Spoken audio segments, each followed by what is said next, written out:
லவ்தேத்து இயேசுஸ் கிறிஸ்துஸ். இயேசு கிறிஸ்துவுக்கு புகழ். தமிழ் கூறும் நல்லுலகில் வாழும் அனைத்து அன்புள்ளங்களுக்கும் வத்திக்கான் வானொலியின் வணக்கம். இறைவன் உங்கள் உள்ளத்தையும் இல்லத்தையும் தன் அன்பாலும் அருளாலும் அமைதியாலும் இன்றும் என்றும் நிரப்புவாராக.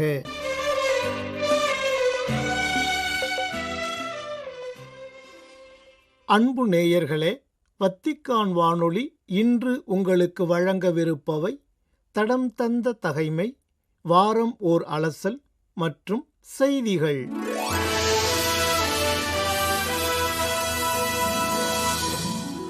டிசம்பர் 15. புனித வெர்ஜீனியா செந்தூரியோனே.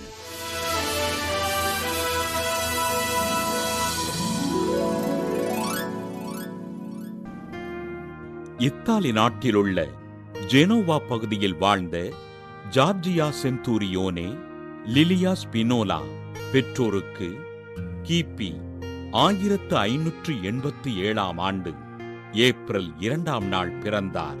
வெர்ஜீனியா செந்தூரியோனே பிரிசல்லி. இறைபக்தியிலும் இரக்க குணத்திலும் சிறந்து விளங்கிய இவருக்கு இவரது பெற்றோர் 15 வயதில் திருமணம் செய்து வைக்க பிரிசல்லி 2 பெண் குழந்தைகளுக்கு தாயானார். கிபி 1607 தன் 20வது வயதில் தன் கணவரை இழந்த இவர் தன் குழந்தைகளை இறைபக்தியில் வளர்த்து அவர்களுக்கு மணம் முடித்தார். தன் வாழ்வினை இறைவனுக்கு அர்ப்பணித்து எளியோருக்கும் நோயுற்றோருக்கும் உதவிகள் செய்த பிரிசல்லி தன் இல்லத்தினை ஆதரவற்றோர் வாழும் இடமாக மாற்றி அமைத்தார். கிபி 1629 ஜெனோவா பகுதியில் பிளேக் நோய் ஏற்பட்டு மக்கள் துன்புற நோயினால் பாதிக்கப்பட்ட மக்களுக்கு மருத்துவ உதவிகள் செய்து அவர்களை பராமரித்தார். சுமார் 300க்கும் மேற்பட்ட நோயாளிகளுக்கும் ஏழை மக்களுக்கும் தனி இல்லம் அமைத்து அவர்களை அரவணைத்த பிரிசல்லி இத்தாலி அரசின் நன்மதிப்பினையும் பாராட்டினையும் பெற்றார். ஏழைகளுக்கு உதவிகள் செய்து அவர்கள் வாழ்வின் முன்னேற்றத்திற்காக 2 துறவு சபைகளை நிறுவி ஆண்டவரின் பணிகளைச் செய்த வெர்ஜீனியா செந்தூரியோனே பிரிசல்லி கிபி 1651 டிசம்பர் 15 விண்ணகமடைந்தார். தன்னை இறைவனுக்கு அர்ப்பணித்து எளிய மக்களின் வாழ்விற்காக உதவிகள் செய்து வாழ்ந்த வெர்ஜீனியோ செந்தூரியோனே பிரிசல்லியினை திருத்தந்தை 2 ஜான் பால் கிபி 2003 மே 18 புனிதராக உயர்த்தினார். புனித வெர்ஜீனியா செந்தூரியோனே பிரிசல்லியின் திருவிழாவினை கொண்டாடுகின்ற நாம் எளிய மக்கள் வாழ்வின் முன்னேற்றத்திற்கு உதவிகள் செய்து அவர்களின் நல்வாழ்விற்காக ஆண்டவரிடம் ஜெபிப்போம்.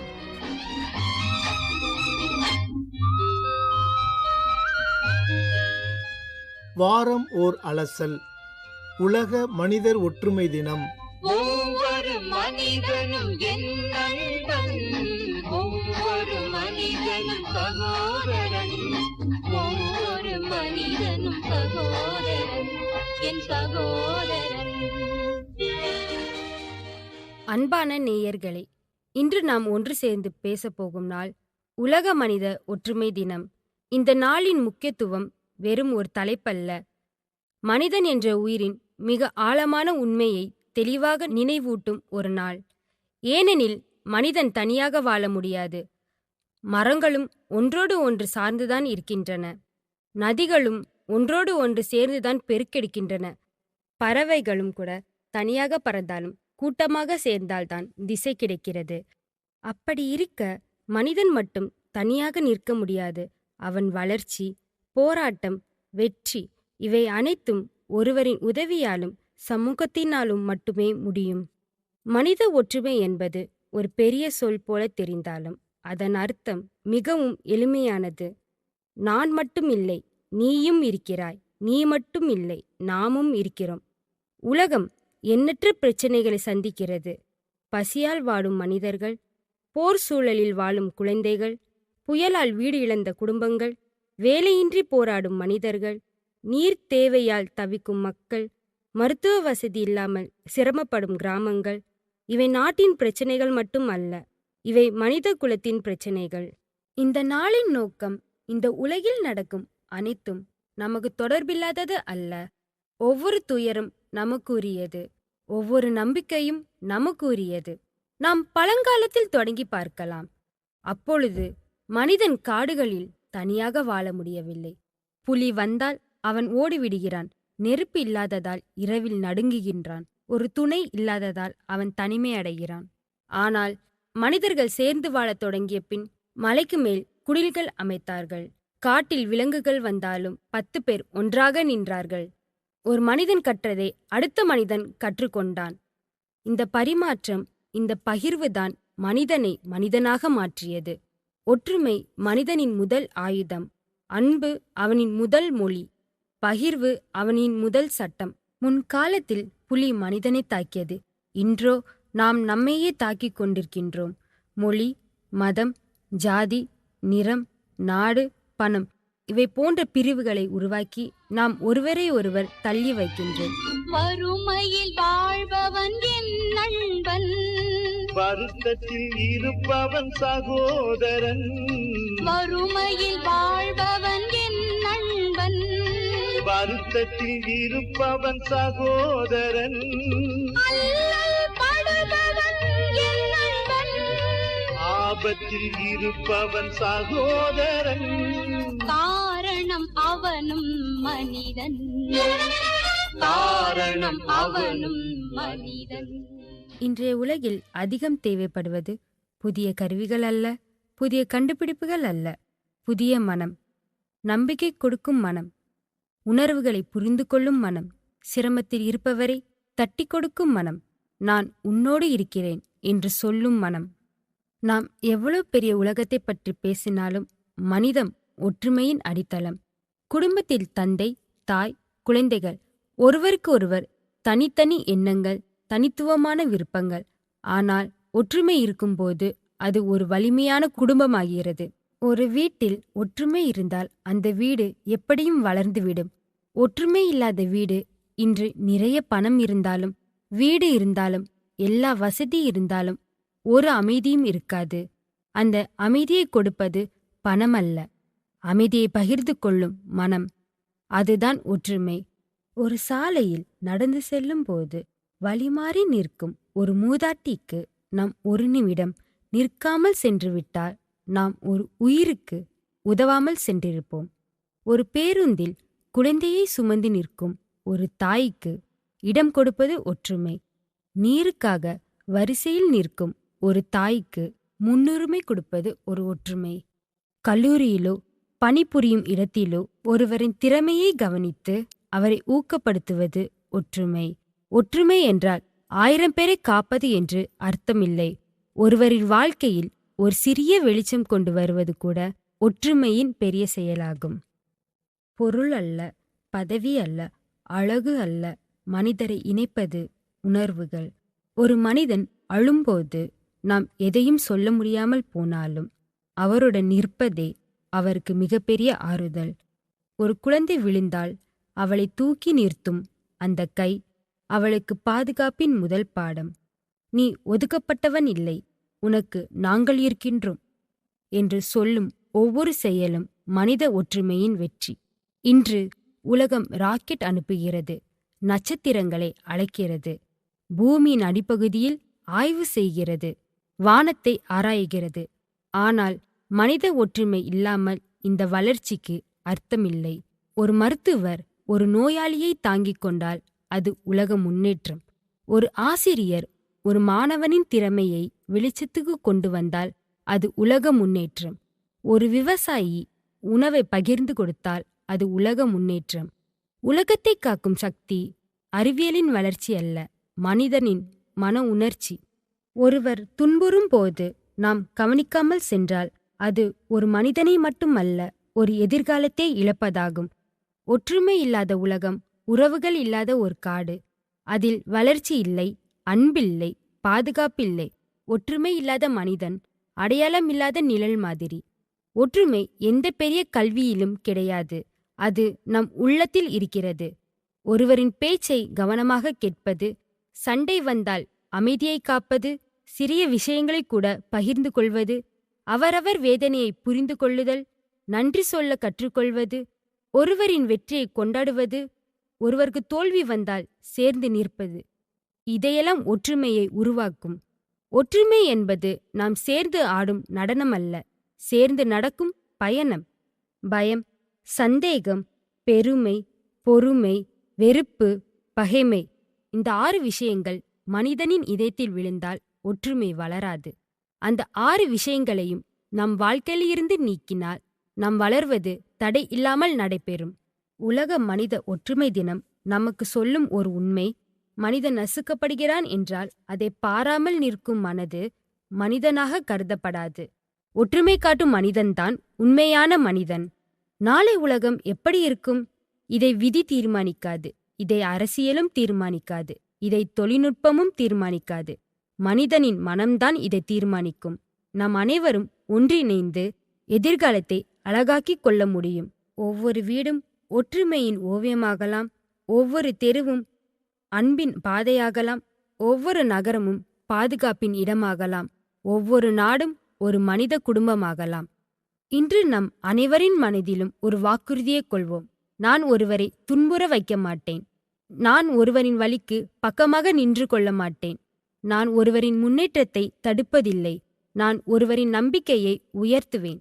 நான் மனிதனாக நடந்து கொள்வேன். இந்த 5 வாக்குறுதிகளே ஒரு உலகை மாற்றும் சக்தி.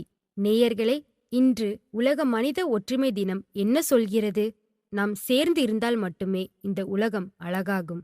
ஒருவருக்கு உதவுவது ஒரு பெரும் செயல் அல்ல, அது மனிதனின் அடையாளம். நாம் அனைவரும் ஒற்றுமையை காப்போம், அன்பை வளர்ப்போம், பகிர்வை விரிவாக்குவோம். மனிதனை மனிதனாக்கும் அந்த உண்மையை காக்கிறோம். இன்றைய நாள் நமக்கு ஒரு கேள்வியை கேட்கிறது: நீயே ஒரு மனித ஒளியாக திகழ்வாயா?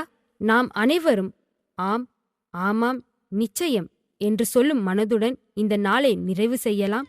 நன்றி, வணக்கம். காரணம் அவனும் மனிதனும், காரணம் அவனும் மனிதன்.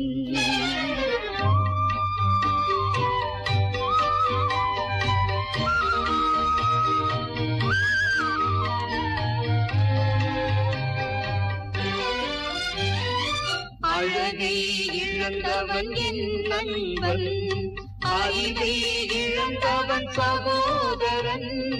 அழகை இழந்தவன் என் நண்பன், அறிவை இழந்தவன் சகோதரன். ஊனமாய் பிறந்தவன் என் நண்பன், ஊமையாய் பிறந்தவன் சகோதரன். காரணம் அவனும் மனிதன், காரணம் அவனும் மனிதன். ஒவ்வொரு மனிதனும் என் நண்பன், ஒவ்வொரு மனிதனும் சகோதரன், ஒவ்வொரு மனிதனும் சகோதரன்.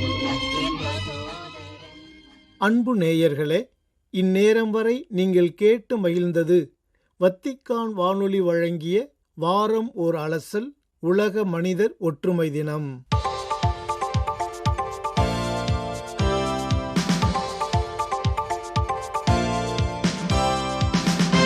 செய்திகள். வாழ்வில் மிகப்பெரிய சவால்களை எதிர்கொண்டாலும் நாம் தனியாக இல்லை என்பதை நாம் அறிவோம். இயேசு நம்முடன் இருக்கிறார். அவர் நம்முடன் நடப்பார். அவர் நம் பக்கத்தில் இருந்தால் அழகான மற்றும் மகிழ்ச்சியான ஒன்று எப்போதும் நடக்கும் என்று கூறினார் திருத்தந்தை 14ஆம் லியோ. டிசம்பர் 14 ஞாயிறன்று சிறை கைதிகளுக்கும் அவர்களை பராமரிப்பவர்களுக்கும் எதிர்நோக்கின் யூபிலி விழாவை கொண்டாடிய வேளை வத்திக்கானில் புனித பேதுரு பெருங்கோவிலில் காலை 10 மணிக்கு நிகழ்ந்த திருப்பலிக்கு தலைமையேற்று வழங்கிய மறைவுரையில் இவ்வாறு தெரிவித்தார் திருத்தந்தை. திருவருகை காலம் என்பது மகிழ்ச்சி மற்றும் சிறந்த எதிர்காலத்திற்கான எதிர்பார்ப்பு நிறைந்த காலம் என்பதை வலியுறுத்திய திருத்தந்தை, நமது காத்திருப்பின் மத்தியில் மகிழ்ச்சியடையுங்கள் என்ற இன்றைய வழிபாட்டின் அழைப்பால் இது அடிக்கோடிட்டு காட்டப்படுகிறது என்றும் கூறினார். நம்பிக்கையின் நங்கூரத்தை பிடித்து கொள்ளவும் தங்கள் இதயங்களின் கதவுகளை அகலமாக திறக்கவும் மக்களை வலியுறுத்திய திருத்தந்தை, திருவருகை காலம் என்பது சிறைச்சாலைகளுக்குள்ளும் கூட நம்பிக்கை, மீட்பு மற்றும் மாற்றத்திற்கான ஆற்றலில் கவனம் செலுத்த தூண்டுகிறது என்று முன்னாள் திருத்தந்தை பிரான்சிஸ் அவர்களின் வார்த்தைகளையும் நினைவுகூர்ந்து எடுத்துக்காட்டினார். கைதிகளின் நிலைமையை மேம்படுத்துவதற்கு நிறைய செய்யப்பட்டுள்ளது என்பதை ஒப்புக்கொண்டதுடன் தற்போதைய சவால்களை எடுத்துக்காட்டிய திருத்தந்தை, மக்கள் தங்கள் கடந்த கால தவறுகளால் வரையறுக்கப்படுவதில்லை என்பதை உணர்ந்து நீதி மற்றும் ஒப்புரவை நோக்கி தொடர்ந்து விடாமுயற்சியுடன் செயல்பட வேண்டும் என்று அழைப்பு விடுத்தார். மேலும் துன்பம் மற்றும் பாவத்திலிருந்து இரக்கம், மன்னிப்பு மற்றும் மனித தொடர்பு ஆகியவற்றின் அழகான செயல்கள் இன்னும் வெளிப்படும் என்று விசுவாசிகளுக்கு எடுத்துக்காட்டினார் திருத்தந்தை.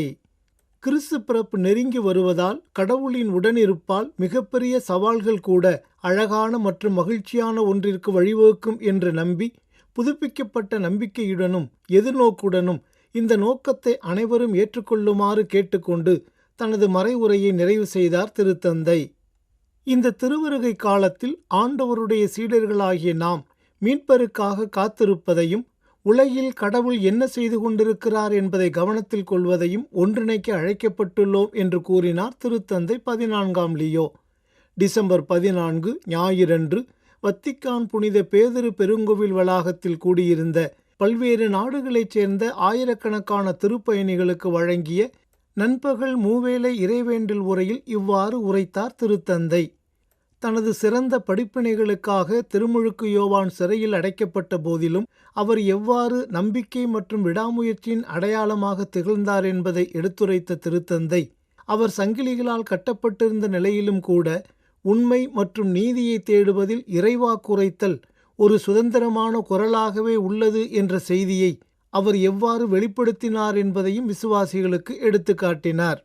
விரக்தி மற்றும் துன்பத்தின் சிறையிலிருந்து இயேசுவின் வார்த்தையே நம்மை விடுவிக்கிறது என்று தொடர்ந்து கூறிய திருத்தந்தை, ஒவ்வொரு இறைவாக்கும் அவரில் நிறைவேறுகிறது என்றும், கிறிஸ்து கடவுளின் மகிமைக்கு நம் கண்களை திறக்கிறார், ஒடுக்கப்பட்டவர்களுக்கு குரல் கொடுக்கிறார், வெறுப்பு மற்றும் வன்முறையால் ஏற்பட்ட காயங்களை குணப்படுத்துகிறார், கிறிஸ்துவின் வழியாக இதயத்தை இறப்பிற்கு இட்டுச் செல்லும் தீமையிலிருந்து மனிதகுலம் மீட்கப்படுகிறது என்றும் குறிப்பிட்டார். மேலும் வாழ்க்கை அர்த்தத்தை இழப்பது போல் தோன்றும் சோதனை காலங்களில் கிறிஸ்துவை நம் எதிர்நோக்காக அங்கீகரிப்பதன் மூலம் மகிழ்ச்சி வருகிறது என்பதை அவர் அனைவருக்கும் நினைவூட்டினார். இந்தியாவின் மணிப்பூர் மாநிலத்தில் உள்ள பூர்வகுடி கிறிஸ்தவர்கள் தொடர்ந்து இடம்பெற்று வரும் மதவெறி வன்முறையை அடுத்து அமைதியை மீட்டெடுக்கவும் மறுவாழ்வு முயற்சிகளை ஆதரிக்கவும் அவசர நடவடிக்கை எடுக்குமாறு குடியரசுத் தலைவர் திரௌபதி முர்முவிடம் கோரிக்கை ஒன்றை விடுத்துள்ளனர்.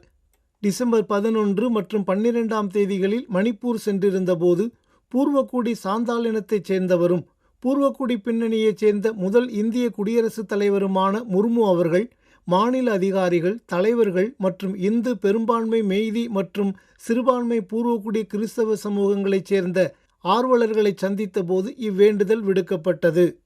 டிசம்பர் 11 வியாழக்கிழமையன்று மணிப்பூர் மாநிலத்தின் தலைநகர் இம்பாலில் நடந்த ஒரு குடிமை நிகழ்வொன்றில் உரையாற்றிய குடியரசுத் தலைவர் முர்மு அவர்கள் மணிப்பூர் மக்களின் துன்பத்தை ஒப்புக்கொள்வதாகவும் வன்முறையால் ஏற்பட்ட வலியை தான் அறிந்திருப்பதாகவும் கூறினார். தனது உரையின் போது அமைதியை வலுப்படுத்துதல், பாதுகாப்பை உறுதி செய்தல் மற்றும் மணிப்பூரின் உறுதித்தன்மை மற்றும் வளமைக்கான பாதையை ஆதரிப்பதில் மத்திய அரசின் உறுதிப்பாட்டை வலியுறுத்தினார் குடியரசுத் தலைவர் முர்மு. இத்துடன் வத்திக்கான் வானொலியின் தமிழ் ஒலிபரப்பு நிறைவு பெறுகின்றது. உங்கள் செவிமடுத்தலுக்கு நன்றி. வணக்கம்.